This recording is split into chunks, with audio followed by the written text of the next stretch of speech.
Kuya, pangalan? Tomas po.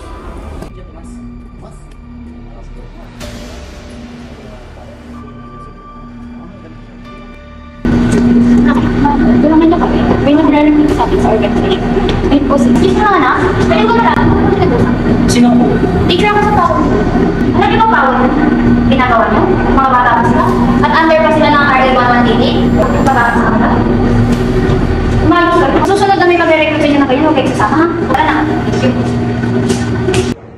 Ano nga ba ang RA 11188? Ang RA 11188 ay isang batas na pumprotekta sa mga bata kapag may gulo o nangyaring krimen.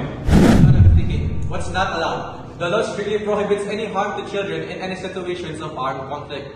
Number 2, this includes torturing, kidnapping, and physically injuring them, as well as forcing them to join any armed groups.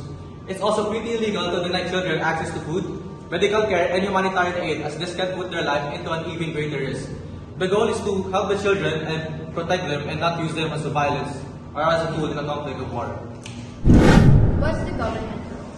The government has a duty to protect children from all forms of abuse, violence, and exploitation, especially in war zones or areas affected by conflict.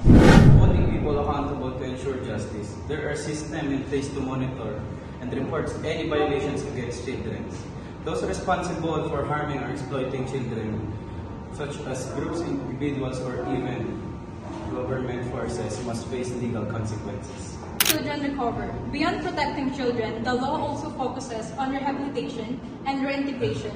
Children affected by conflict may have suffered trauma, also lost their families, or missed out on education. To help them recover, they need counseling, medical care, education, and livelihood programs.